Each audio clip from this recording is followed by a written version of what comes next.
A7 न्यूजमध्ये आपले स्वागत। नायलॉन मांजा विक्रीविरुद्ध पोलिसांची मोहीम। प्राणघातक असलेला नायलॉन मांजाविरुद्ध पोलिसांच्या वतीने मोहीम हाती घेण्यात आली आहे।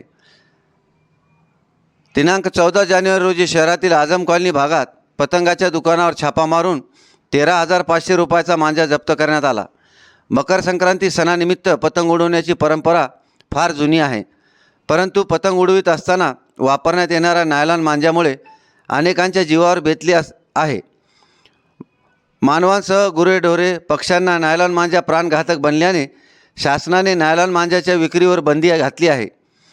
असे असताना चोरीछुप्या पद्धतीने नायलॉन मांजाची विक्री होतच आहे। यातच 12 जानेवारी रोजी हिंगोली शहर पोलिसांनी गोदावरी हॉटेलच्या कॉर्नर जवळ असलेल्या राजेंद्र जयस्वाल यांच्या पतंगाच्या गाड्यावर छापा मारला होता। या कारवाईत 3 मोठे व 4 लहान नायलॉन मांजाचे बंडल असा एकूण 5,800 रुपयाचा मांजा जप्त करून हिंगोली शहर पोलिसात राजेंद्र जयस्वाल यांच्यावर गुन्हा दाखल करण्यात आला आहे। तर दुसऱ्या दिवशी 14 जानेवारी रोजी आझम कॉलनी भागातील यादगार पतंगाच्या दुकानावर स्थानिक गुन्हे शाखेच्या पथकाने छापा मारून आरोपी शेख गौस शेख जब्बार तांबोली राहणार खडकपुरा पेन्शनपुरा हिंगोली यांच्याकडून मोनो गोल्ड कंपनीचे व विना नावाचे मांजाचे एकूण 9 बंडल असा 13,500 रुपयाचा मांजा जप्त करण्यात आला। या प्रकरणी हिंगोली शहर पोलिसात शेख गौस शेख जब्बार तांबोली यांच्यावर गुन्हा दाखल करण्यात आला आहे।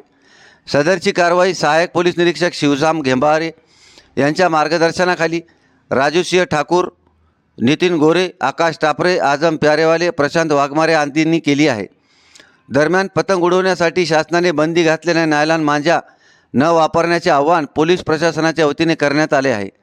A7 न्यूजसाठी अनीस अहमद, हिंगोली। ताजा घडामोडी पाहण्यासाठी आमच्या चॅनलला सबस्क्राईब करा, लाईक करा, शेअर करा आणि बेल आयकॉनला प्रेस करा।